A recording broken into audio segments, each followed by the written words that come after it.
Baik Bunda, yang pertama tentang usia dan bagaimana kaitannya dengan memberikan fasilitasi. Tentu dalam pendidikan yang kita berikan kepada anak-anak kita tidak hanya satu arah menuju kepada profesi yang nanti akan diambilnya, tapi lebih memberikan satu bekal set kepribadian ya, mental yang kemudian akan memberi bekal-bekal positif pendewasaan kepada anak tersebut. Jadi tidak selalu harus diarahkan kepada profesi apa. Nah, jadi di sini lebih bersifat umum untuk membentuk kepribadian dan kedewasaannya. Kita sering mengenal anak 0 sampai 2 tahun disebut bayi, 2 sampai 7 tahun disebut kanak-kanak, 7 sampai 10 tahun adalah masa mendidikkan disiplin beribadah. 10 tahun ke atas sampai balik atau 15 tahun katakanlah adalah waktunya mendidik menjadi khalifah. Jadi biasanya para pakar memberikan satu panduan seperti itu. Maka pada usia 2 sampai 7 misalnya anak ini diberikan fasilitasi untuk mengeksplor dunia seluas-luasnya dengan berbagai macam permainan.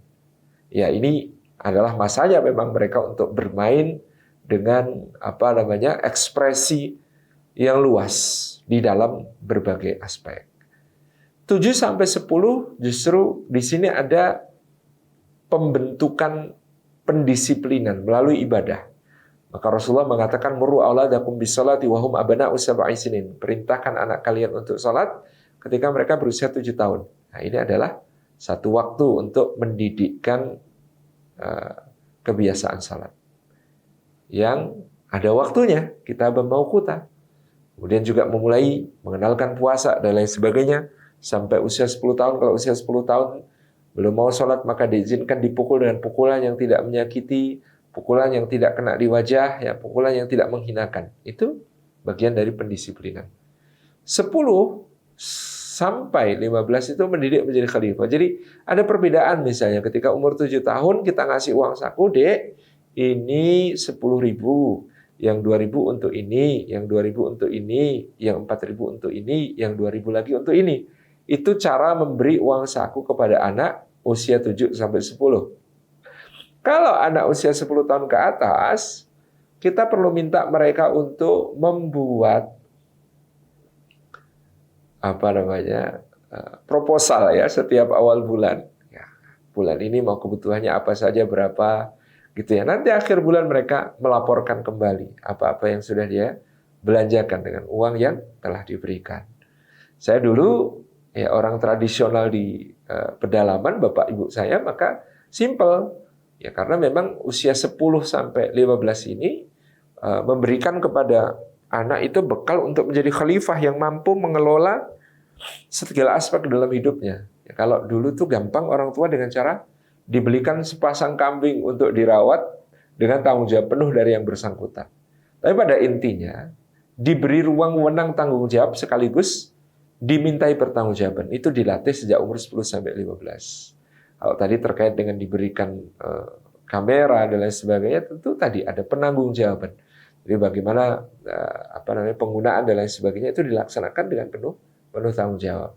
Dia diberi ruang, kamarnya ini tanggung jawabnya, kebersihannya dan lain sebagainya menjadi tanggung jawabnya dan lain sebagainya. Pokoknya pada intinya 10 sampai 15 adalah usia di mana anak dididik untuk bertanggung jawab, gitu ya. Jadi awal ya yang kita ingin bangun di sini adalah sebuah pendewasaan. Cara berpikirnya, cara bersikapnya, cara merespon sesuatu melalui apa-apa yang kita fasilitasi berupa kebiasaan-kebiasaan baik tadi, termasuk untuk kemudian mencegah dia terlibat dalam hal-hal yang buruk. Jadi poinnya di situ.